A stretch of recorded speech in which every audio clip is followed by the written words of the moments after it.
The most widely published book in human history reveals that we are created in the image of God. Throughout our human journey, each encounter is an opportunity to see the shared humanity in ourselves and others. Regardless of one's views on religion, each experience and each story weaves us together towards a common path of transformation, a process of growth and understanding, a recognition that, at our core, we share a common destiny. What does the search for truth really mean in our lives? How can we find a sense of unity in a world so diverse and divided? As we reflect on these questions, we start to uncover a fundamental connection that binds us all beyond our differences. Welcome to Created in the Image of God, Building Vibrant Communities, with our host, Wade Franson. Today's episode is Fear, Trauma, and Oneness. Hey everyone, it's Wade Franson. I am back with another exciting, entertaining, deep episode of Created in the Image of God. We have a returning guest today. Last time he was here, he was just off of a retreat where he had not spoken for some unimaginable amount of time for me. And we went deep into trauma. And today we wanted to talk about fear and see where that goes. His name is Michael Stone, and he has just an amazing background. He's out in California, and we'll let him briefly introduce himself and unpack that background again here at the beginning. Welcome, Michael. Great to be with you, Wade. So give us the synopsis of your journey, where you're at today on this fine November day. Well, I've got 80 years. But basically, I was born into trauma. I'm kind of a trauma poster child. My parents were at Pearl Harbor. They were in the middle of the bombing. My father was a fighter pilot. My mother, a assistant to the Pacific Fleet. Both were severely impacted. I was born right afterwards, right at the bombing of the Hiroshima and Nagasaki, and my mother particularly was really impacted, what you would call PTSD today, and tried to kill me for the first 2.5 years, and then I found her hanging. Then I had another hanging of my dog when I was 7. I had a lot of abuse and stepmothers. An absent father who was gone. I went to military schools. And then when I was close to 30, I had a wonderful wife and a child. And when my child was 4 years old, my wife was raped and murdered. And for 42 years, I lived under the suspicion of the murder until DNA evidence finally released that. And that kind of sent me on a journey from very early on of a spiritual journey.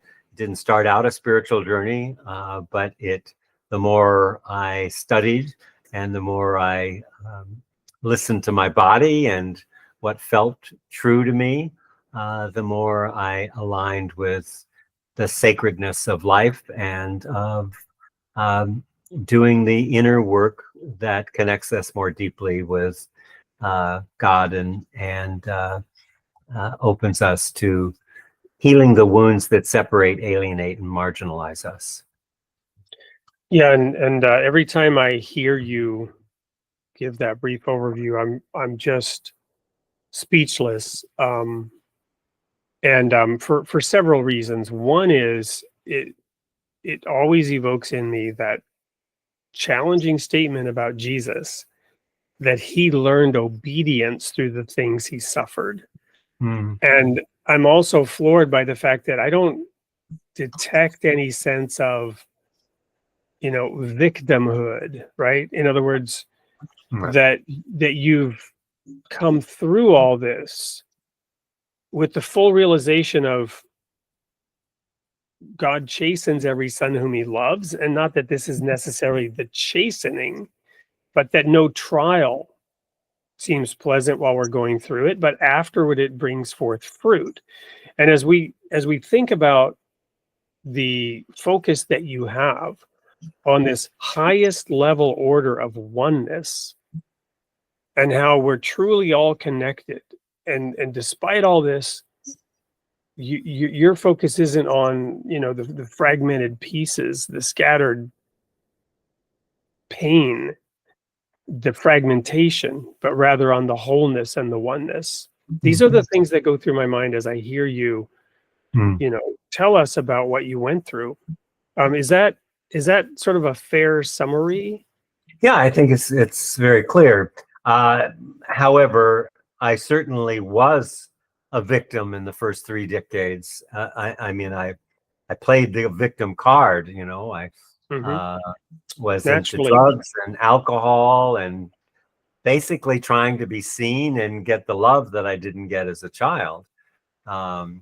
When I discovered that in an event I was doing, I discovered, wait a minute, do you mean I'm responsible for my own life? That was a huge awakening. And that began to really deepen my journey. And, the thing you said about obedience, I don't like that word so much, but it does say for me that I continue to come more in alignment with the part of God that I am, that the sacredness of my own life is the sacredness of God, that there's no separation. We were talking earlier about the bifurcation, the simplicity in my feeling of divine law is not two, and that there is no separation. So for me, that when you say obedience, I say turn towards that which separates us from that separates us from God.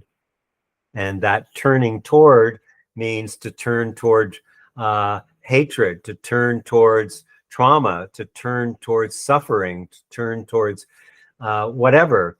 Rumi has a wonderful poem called The Guest House. You probably know, and he talks about invite the suffering into your home, invite it in, even if it's a crowd of sorrows or they tear your house apart, they may be bringing you some gift that you don't know is going to happen. And I think for me as a trauma professional, that I'm always looking for where is the divine and the intelligence, where's the divine intelligence in your pain and in your suffering, that if you could turn to and feel it fully and allow it to rest in you, would create a larger capacity for your soul to grow and exist in a lack of separation. Does that make sense what I'm saying? Oh, absolutely. And we could look at different translations of that verse and what the Aramaic or the Greek word is, maybe alignment, conformity, submission. What is it exactly that was learned? Obedience sounds very Catholic. Yeah. I'm gonna have to look up some different translations and find out what maybe is a better word. But the point is, Jesus said that he did the will of the Father. Yeah. And the divine will, right? The submission to the divine will, alignment with the divine purpose, however we want to word that. So we picked on the word fear. And what comes to mind for me is Jesus' statement, perfect love casts out fear, and that the opposite of love it has often been said, I don't know how specific or rigid I want to get about this, what is actually the opposite of love, but it has been said many times that fear is the opposite of love versus hate. How do you feel about that, or how would you define fear? Or I feel that's a mistake to think that. And why I think that is, you're immediately bifurcating love and hate.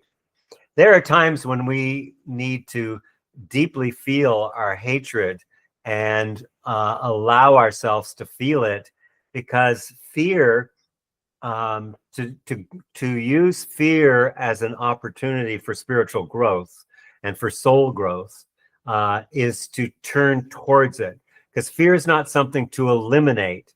So if I'm making that bifurcation, then I'm going to say I have to eliminate the fear in my, eliminate the hate in my life.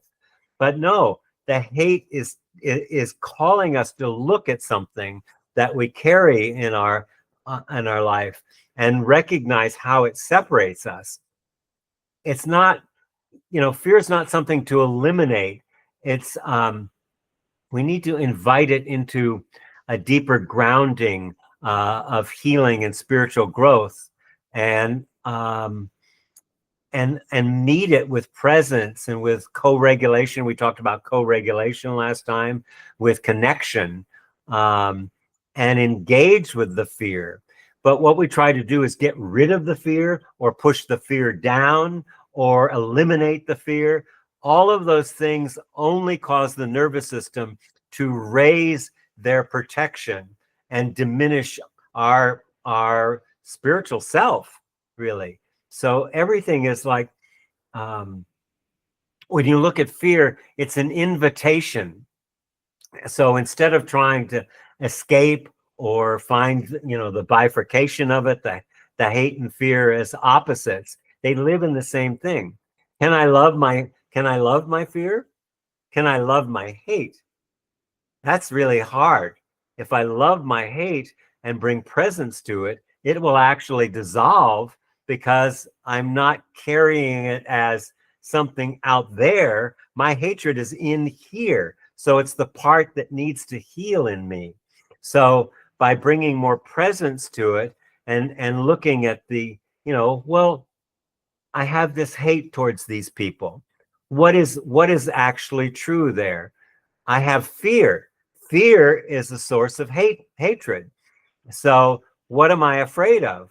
And it could go back through many generations that's carrying there. But I need to bring more and more presence to that in order to find the hate and love are really the front and the back and the hands of some way. They're not opposite. They coexist. When I bring them together and recognize, myself not as an ego or a separate individual. And I think we've talked before about the difference between individualism and individuation. Our developmental phase, if we have co-creation with a caring parent or a caregiver,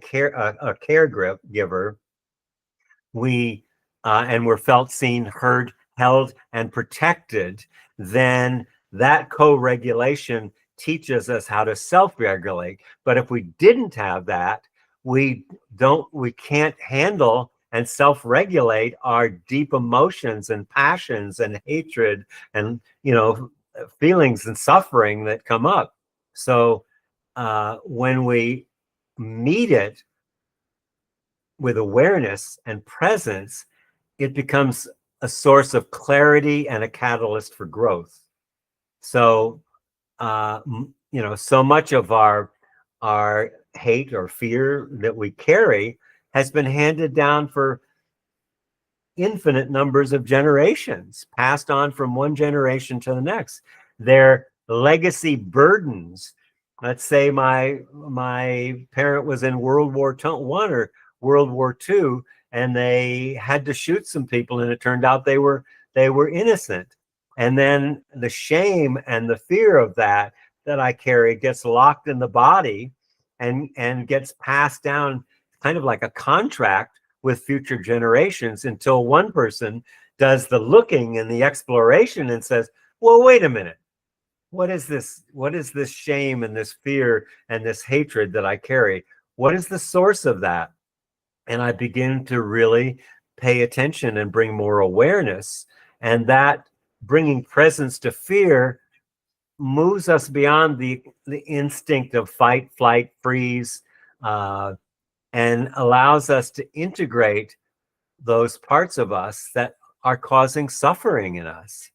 So, and this is dealing with, what is my true self? You know, Thich Nhat Hanh has a wonderful poem about that. Who am I? Who is my true self? You know, and he says, you know, I'm the girl that was raped on the boat by the pirates, and I'm the pirate, and I'm the, you know, all of those things live and exist in me. But when we start making it about out there, then we're missing our divine connection and the absolute what is the word I'm looking for? The absolute connection with all of life being part of me.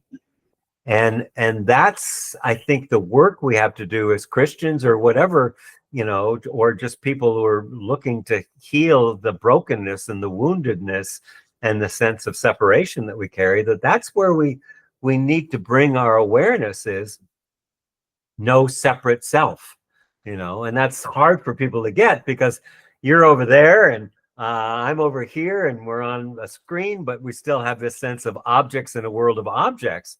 But this is where all the nonsense about separation and hatred and, you know, distancing myself or absencing myself, all of these are that we're not dealing with it because we're not a separate self. You know, my ancestors, everything that ever happened to me in my history is in my body. It's the Akashic record of my body, and everything that will happen. There's, you know, it always happens in presence.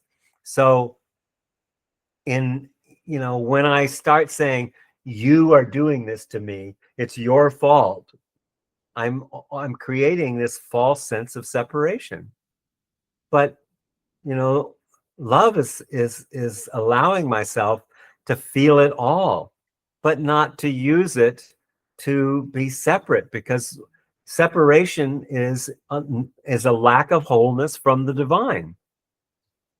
I'm going on a little bit, but I think that's wonderful, and I think that's a great place to pause and segue. We'll probably do a quick commercial break here. This is being pre-recorded, but when we come back, I'm going to unpack a couple of things that you've brought up during that discourse. Thank you so much for that. I was just listening intently and hanging on every word. Don't go anywhere. We'll be right back.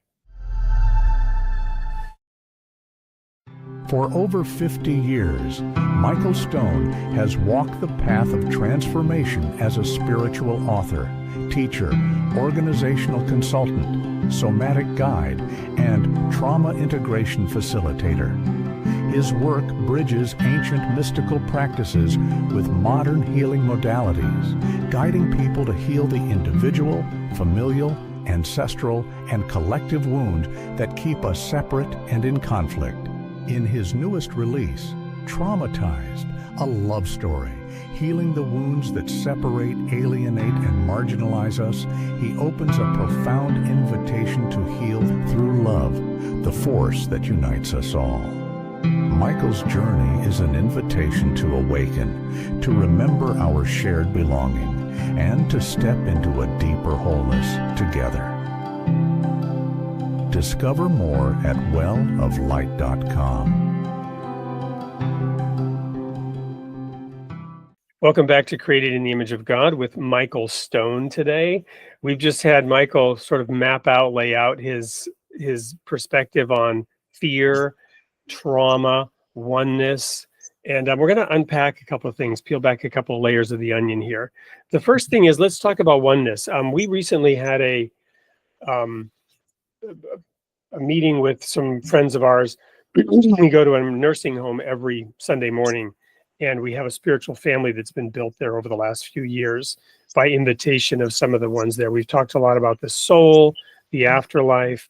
People are forming strong bonds, deep bonds, even as they frankly prepare for passage into the next life in this nursing home. And it's just been amazing. And what we did this past weekend was pull quotes from all the world's religions, organized religion, also traditional religions of indigenous people, around the oneness of God, using the Shema, Hear, O Israel, the Lord thy God, the Lord is one, and that we're one with God, and showing how this is inherent in the spiritual teachings of every people, every religion, every spiritual impulse has this at its core. So what I want to ask you, Michael, is to further define what you mean when you talk about the individual versus individuation, because you mentioned that. Yeah, that's beautiful. And it's mostly invisible to people, and I think it's really important. So what is individuation? Individuation is how we mature. Individuation starts with my early development, even in utero, but particularly in my development as a person. If I am felt, seen, heard, held, and protected as a child by my caregiver, and I have a pair of loving eyes looking into my eyes, I have the capacity to then self-regulate, because it's co-regulation first. That teaches me how to self-regulate. That teaches me how to be able to be in the world and have a sense of a self. Okay. And the more love, the more capacity I have as a self. So that's individuation. It's a natural process. Individualism, rugged or romantic individualism, on the other hand, is my identity. And this is very much at the heart of the separation that exists. Like we're taught that the man, the self-made man, or the self-made woman, or the rugged individual, or the romantic individual. I did it on my I did it on my own. The song. I did it my way. I did it my way. Yeah, I did it my way. Everything in our advertisements, everything, particularly in the United States, is calling for me to rise up and be a strong individual. And it's that kind of strength creates a huge weakness, that sense of separate, because I'm much more as two or three or four or community than I am as an individual. And I live in a false sense of separation. Again, talking about the fact you're over there and I'm over here, that sense of objects in a world of objects. But there's a whole nother way to know each other. And that's, to me, the Christian way, is that I can only know you, Wade, to the circumference of my capacity to know myself. When I can develop myself to know what my hidden parts, my trauma, my shadow parts, those parts I don't want anybody to see, and certainly I don't want to, feel them even. That kind of individualism is a huge weakness that keeps us separate. Whereas if I look at you as from my nervous system, you show up in my nervous system. I know you in my nervous system. I can feel you. I can feel, how you feel, your emotions. I can sense into you and we all have this capacity. How, minds speak to minds, bodies speak to bodies, emotions speak to emotions. But we've lost the capacity to feel each other. And that creates a rugged individual, because we have no capacity for empathy, for connection, for really truly loving. An individual does not love. One who's individuated knows how to love because knows the connection. It's kind of like, when I work with students, I can look at the moon. The full moon is really great right now. I don't know if you've seen it back there. Oh yeah, the last couple of nights, just amazing here. It's so bright and so beautiful. I look up and I say, that moon is so beautiful. But what is it I'm not seeing at that moon? I'm not seeing, unless I'm really sensitive, that it's affecting me. It's affecting the oceans. It's affecting the plants, everything that's moving in my body. If you go to a hospital on a full moon, you'll see there's so many people coming in, because it also stirs up all the insanity in us. because we're, 70% water. The moon is moving us. I think the same way with my students. I look at my students and I see them, but then I feel them. And then I feel their ancestors behind them so that I can understand more why they're that. And then I see the culture in them. And when I can see, the ancestors in you, the sensing into your physical, emotional, and mental well-being in you, then I realize, oh, the only way I know that is by knowing myself. I can't know you past the degree that I can know myself. Otherwise, I'm just projecting. I think we talked about listening, the levels of listening last time we were together. It's the level of just projecting on you. That's how most of the world is doing it. And then, in better moments, we're reflecting like, oh yeah, there's a person out here and he's saying things and I can hear the things he's saying, but it's still kind of two-dimensional, like watching a movie.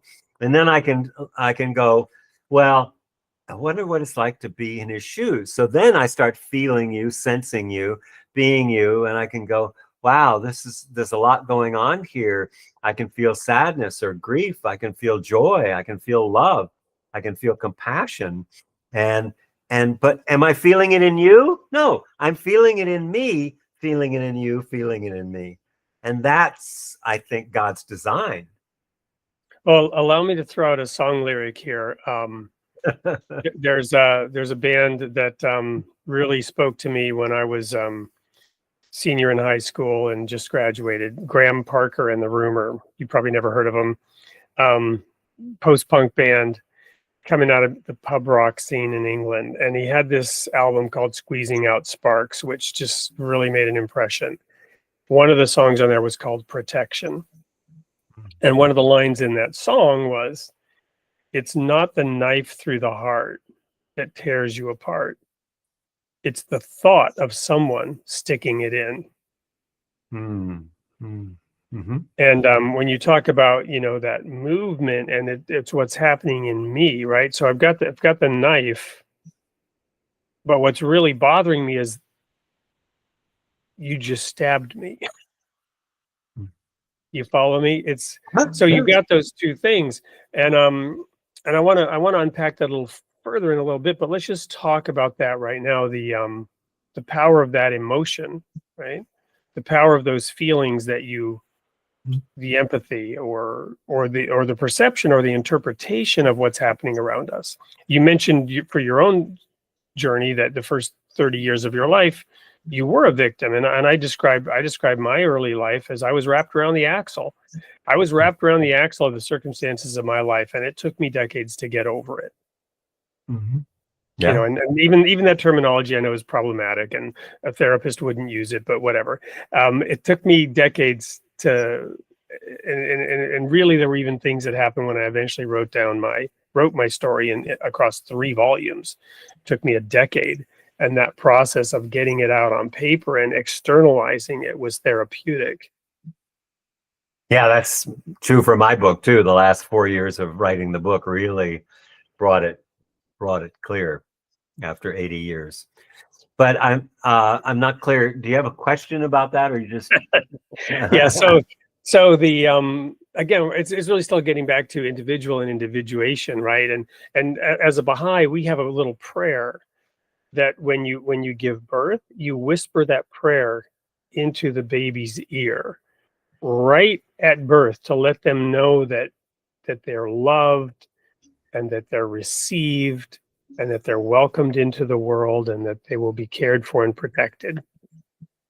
That's so beautiful. And I often think of the prayers that we're actually whispering into the ears of our baby by our actions, by our relationship with our partners, the mother or father, that the prayer isn't just words. What's the saying that it's not what you tell your child, it's what you do that will shape their life. Well, yeah, remember the old saying, "This is going to hurt me a lot worse than it's going to hurt you." Yeah, right. Yeah, that's not what the child feels in that moment. Those Exactly. words are rather empty and hollow. Yeah. Yeah. That's right. So yeah, the question is really, it's really that individuation, right? And the fact that, okay, this kind of work that you're talking about, this kind of perspective, but then you have a responsibility to create a world in which people are protected from that knife being stuck in by somebody, right? And sometimes those protective actions require some kind of constraint or some kind of force, some kind of structure that has to be built and enforced and maintained. I often look at it this way. Jesus said we must forgive. But he also gave parables in which if this or this happens, you will be taken to court until you pay the last farthing, right? And even phrases such as turn the other cheek, they are based on Jewish law in which the master had the right to backhand their slave. That's where that phrase comes from, turn the other cheek. If you get backhanded, turn the other cheek. But if the master hauls off and hits you with the forehand, you can take him to court. And all three of these major statements, turn the other cheek, go the extra mile, give them the shirt off your back, have a corresponding legal recourse that you can take. So you must forgive, but that doesn't say that you don't seek justice to stop that rapist or that thief from inflicting that same harm on somebody else.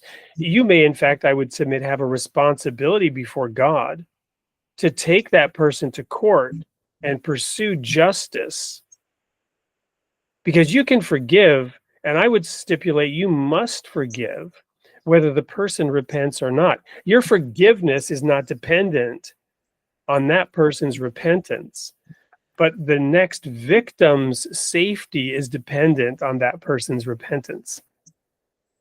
Yeah, so much in what you're saying here. Let's start with forgiveness, because I'm not a big fan of forgiveness. And the reason I'm not is that so often forgiveness is something like that, like this. Me in my largesse is going to forgive you in your smallness.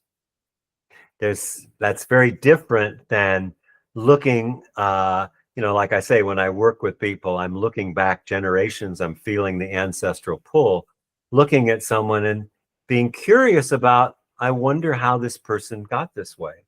So, to me, it's not so much forgiveness, it's using whatever you think needs to be forgiven to look at yourself. How did I create the conditions? Even in something of being raped or mugged or any of these things. Why do we have laws? Why do you think we have laws? We have laws because we're separate from divine law. The only need for, if we were in touch with our divinity and allowed ourselves to live truly a spiritual life, there would be no need for laws. We wouldn't do the things, because law is based on the belief in separation, in a separate self. But if I actually realize I'm not separate from other people, I'm not separate from the earth, I'm not on the earth or in the earth, I am the earth. I am the ecosystem. I'm an ecosystem within ecosystems. And so, and to bring it back to fear is a wonderful signpost for evolution.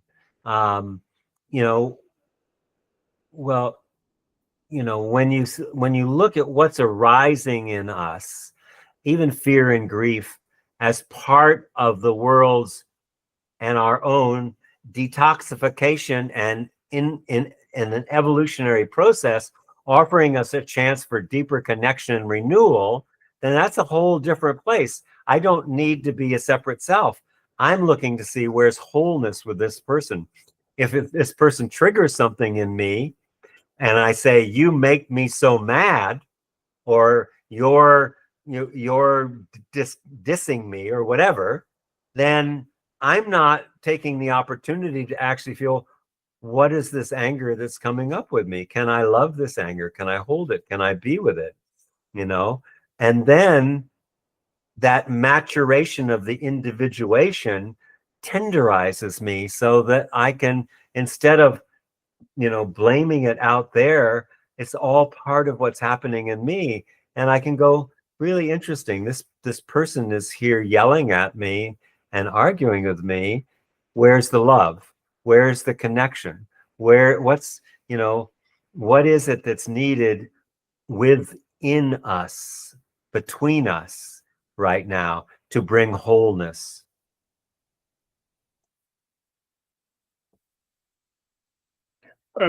Could not agree more about the responsibility of the individual and how to process all this, but that doesn't address the fact that, or the perspective, fact is overstated, but the perspective that this person did harm, destroy, hurt, cause trauma, cause additional trauma, and whether there was a, I guess there's one way of looking at this would be Newton's laws of physics or karma or whatever, that there was a series of events that led to this, not denying that at all, but there's an opportunity and a responsibility to break that chain, Oh, yeah. and you don't break it by that person, you break it by breaking it within ourselves. That's maturation. Right, but again, so what responsibility does the Catholic Church have when a priest has been identified as a pedophile? To just use one example, I could use a million others, or a serial rapist, or a serial killer, right? There are many shows out there on Netflix and, Amazon Prime about serial killers, right? Who are going around killing people serially, serial kidnappers, and so on and so forth. Well, that's what I meant. We're gonna take a really quick break, and when we come back, we'll have you answer that question. Don't go anywhere. Okay. We'll be sitting on the edge of our seat, waiting to see how Michael Stone answers that question. We'll be right back. Every child deserves a place where they feel seen, safe, and supported. Those who guide children also carry the responsibility to protect them. Written by 2 legal experts with over 60 years of experience, this essential resource helps organizations build strong child protection policies, recognize risks, train the right people, and respond when it matters most. From schools to churches to mentoring programs, this is a blueprint for real protection, made practical, sustainable, and clear. Protecting other people's children. A powerful tool for those who choose to care. Available now at Amazon.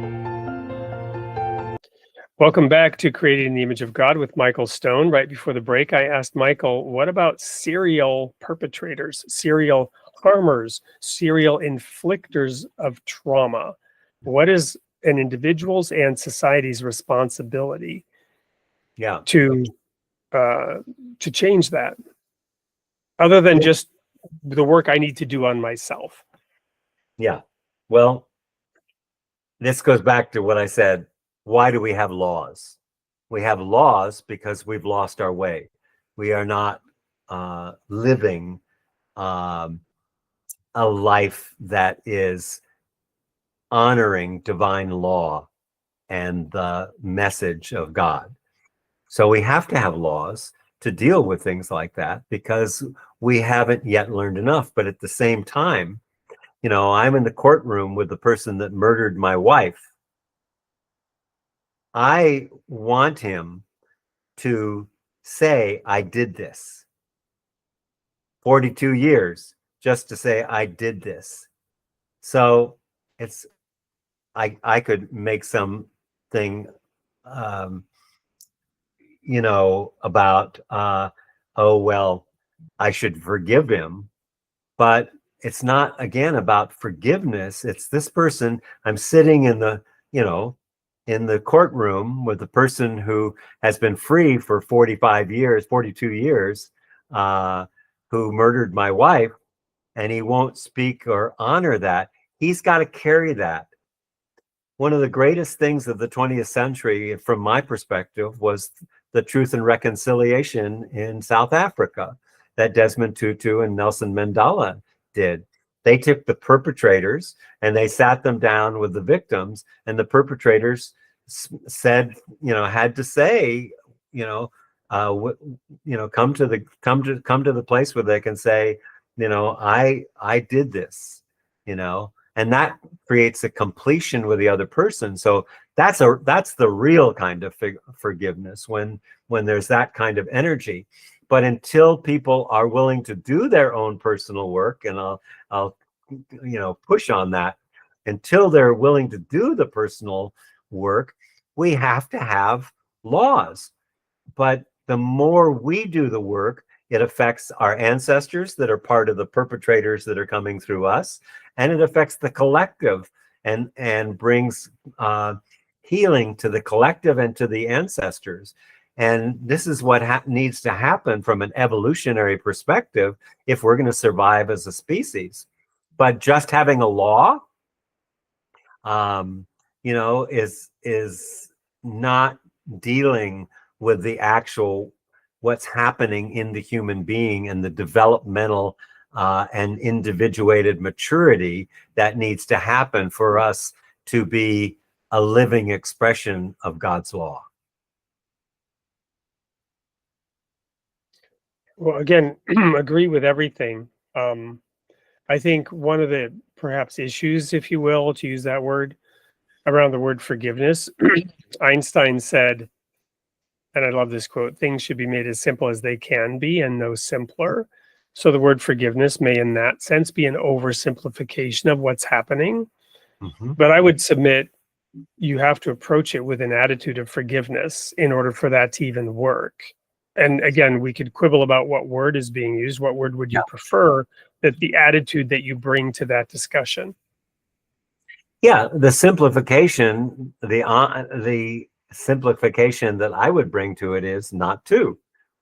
Anytime there's a sense of separate self, I sat there looking in the courtroom to this person who would not honor it, and I could feel in me that, and I allowed myself to feel it, the hatred and the killer in me that wanted to kill the person.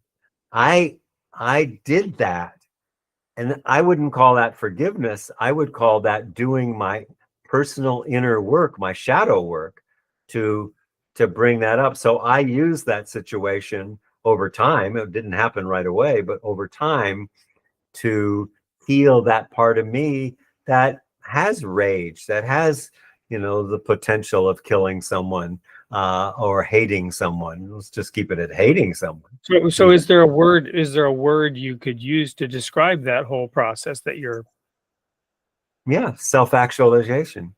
Okay. Spiritual self-actualization.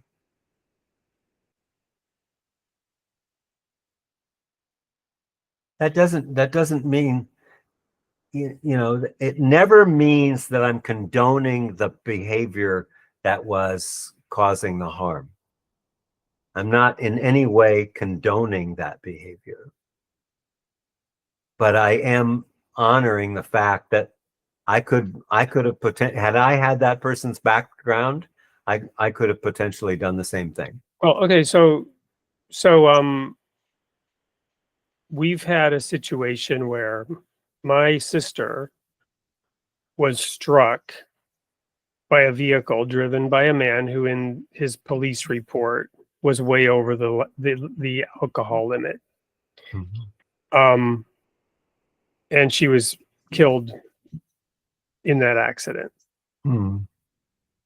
And the court date for the hearing has been continued now repeatedly, right? It was actually supposed to be November 4th, and it was continued again. Now it's December 18th, which happens to be the day that we're flying to Hawaii.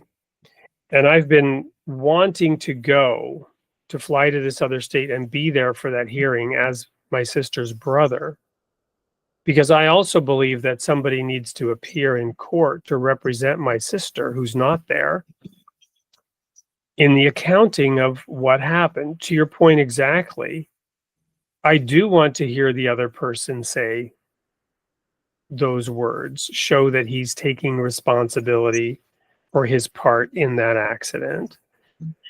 And I would say I have to bring an attitude of forgiveness, knowing that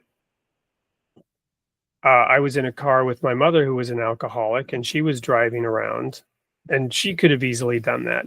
I've also probably been behind the wheel of a car when I shouldn't have, a time or two in my life. I've also been inattentive. I remember a couple of maybe even close calls. I've been in a couple of accidents. You follow me?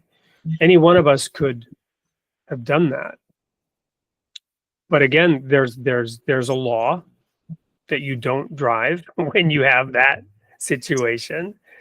And apparently that law was broken, allegedly, whatever. I'm careful now what I'm saying because this is going out live and I don't want to say anything that would cause any issue.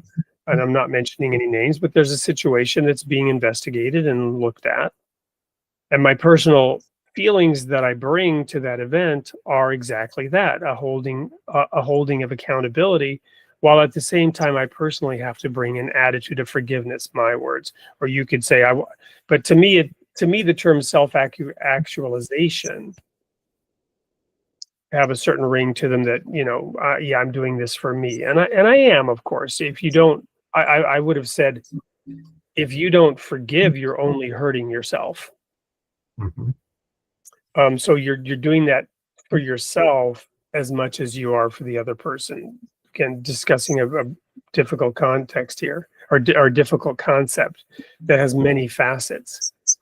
But the point is, when you say law, that's just an abstract. People have to make those laws. People have to enforce those laws. Mm-hmm. Yeah. Well, Having a first of law all, is pointless if it's not enforced. well, first of all, I want to just offer my condolences for your loss. I feel the grief in what you're saying, and I want you to know I'm feeling that, and that I want to honor it. It's important to do that, and also to acknowledge that we live in a broken system. This guy got off scot-free 44 years ago now, who was a brutal rape and murder. And he got off because... Were there any instances since then that you're aware of? Don't know. We don't know. But what happened was that they arrested him on a traffic warrant. So they threw out all that. They lost the picture with the scratches on his face that from the mugshot disappeared. So we live with a broken system. And if you look at what's happening in the United States right now, it's really revealing how deeply broken it is. So, what I'm saying is, yes, we need to have laws, but the reason that we need to have laws is we aren't doing our own soul work, our own growth, our own spiritual work. And when absolutely. I mean, I just wrote and published the 8th of 9 installments about no kings because of the no king movement. And I go back because it's always about the Bible for me, even though I'm a Baha'i. I love the Bible and its richness of historical stories. So you go back to the book of Judges, in which there was no king in Israel. You got this horrible unfolding of trauma in every imaginable way. And the conclusion is, in that day, there was no king in Israel, and every man did that which was right in his own eyes.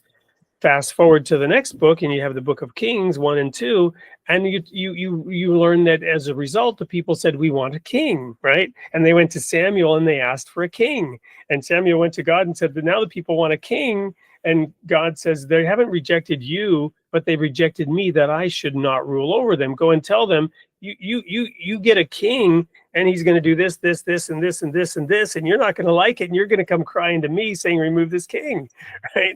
So, and we have this no kings movement, and I wrote this 9-part series. Yes, it's fundamentally broken, right? But meanwhile, along the way, we have this yin yang situation in which we have to organize and structure. We all have to go to work, whether it's growing your own food or however you get to feed yourself and your family within this broken system, within the 10,000 layers of the onion that we're inside of brokenness.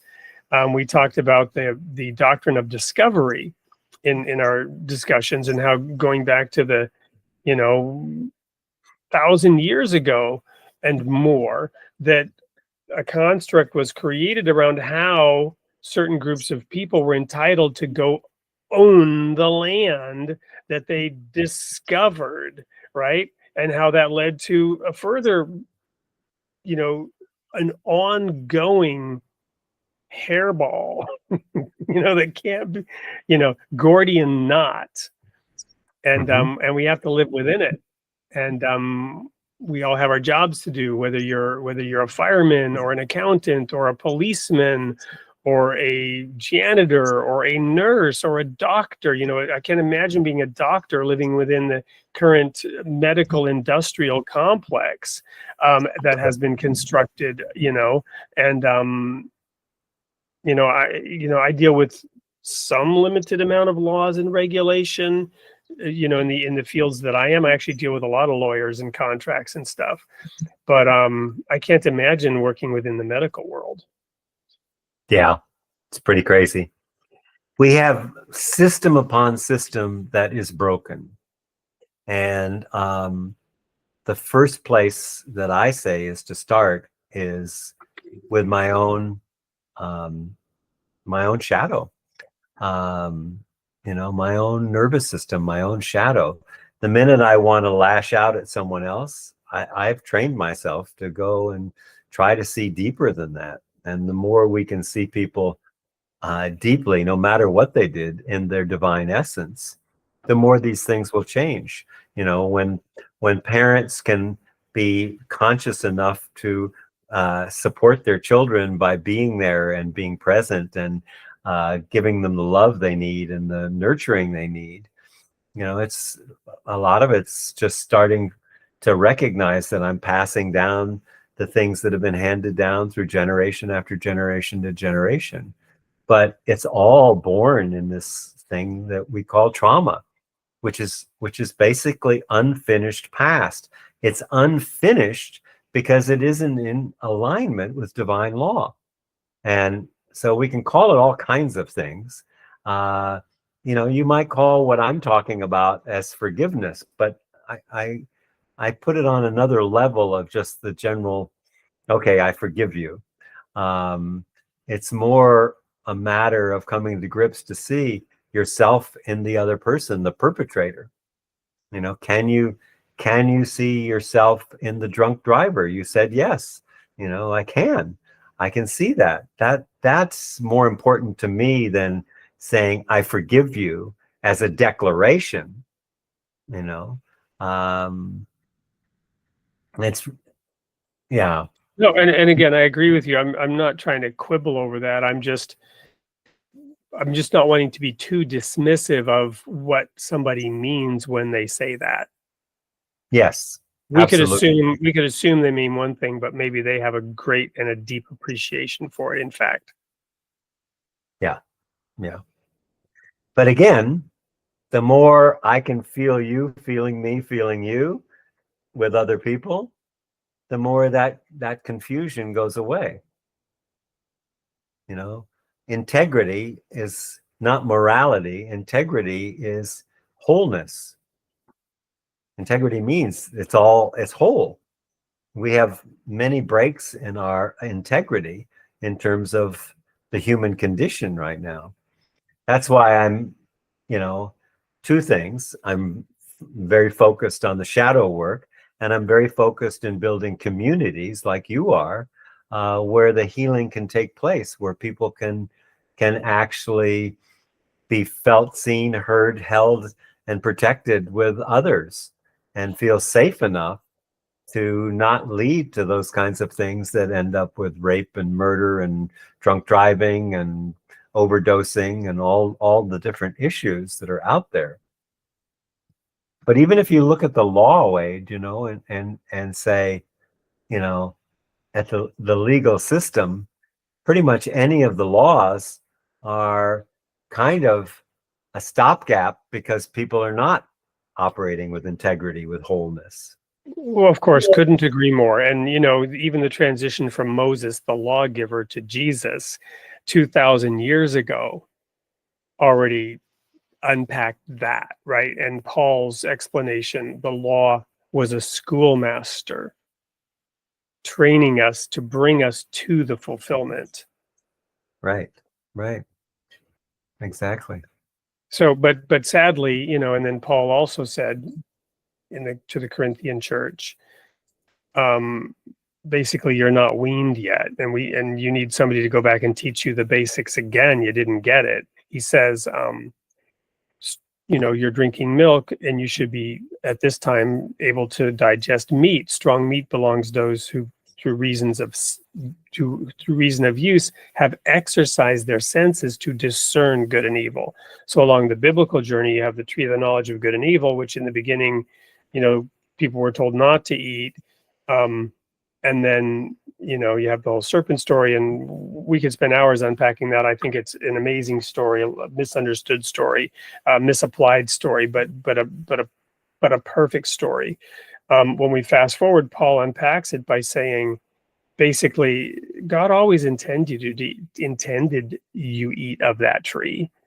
At the time of maturity, you were supposed to be using your senses to learn how to discern good and evil. Everything that happens to us in this physical world is to give us opportunity to process and self-actualize, if you will, that the individuation that has happened is a necessary path towards having that law, as it says, written on our inward parts. Yeah. But I want to kind of go back a little bit, because we started out talking about fear, and to understand that fear freezes, and that's a lot of what's getting stuck. So how do we move from frozen to fluid reality to get out of that state of fear freezing? And we do that by engaging with it consciously, where we can move towards a more fluid reality, which is characterized by integration and openness. I love it, but we're out of time. So that's the great segue. That's the great segue to the next time we meet, which you've got a surgery coming up, and God willing, that will go very well, and we'll have a chance to meet again. But from fear, which freezes, to fluidity, because Jesus talked about rivers of living water flowing through us. So we're going to pick that up next time, about how to unfreeze, unstick, get the fluid going after fear, when we meet again. Do you have any very brief, because we're really out of time, closing remarks for the audience today? Yeah, I do have one thing. In all of this, we're moving too fast. My sermon of the day is soften and slow down and pay attention. That's a hard lesson. It's a big one. But I couldn't agree more. Michael, thank you so much for taking the time to slow down and open up this discussion, let it breathe, soften it a bit. And I can't wait till we meet again and talk about getting unfrozen. That's it for today. The next thing here is the sneak peek of next week's episode. But I will sign off today by saying, you are created in the image of God, and God loves his creation. We'll see you next week.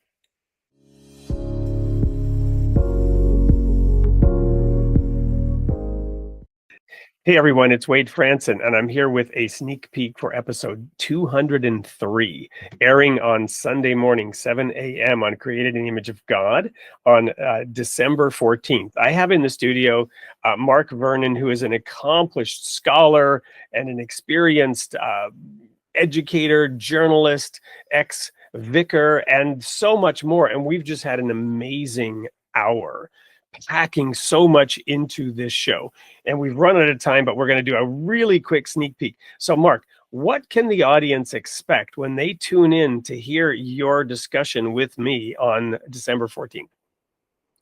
We live in a time in which many people feel the fear and worry that collapse is inevitable, but I think this is an invitation to discover where's the truth, where's the goodness, where's the beauty, even in the midst of all the dynamism of our times.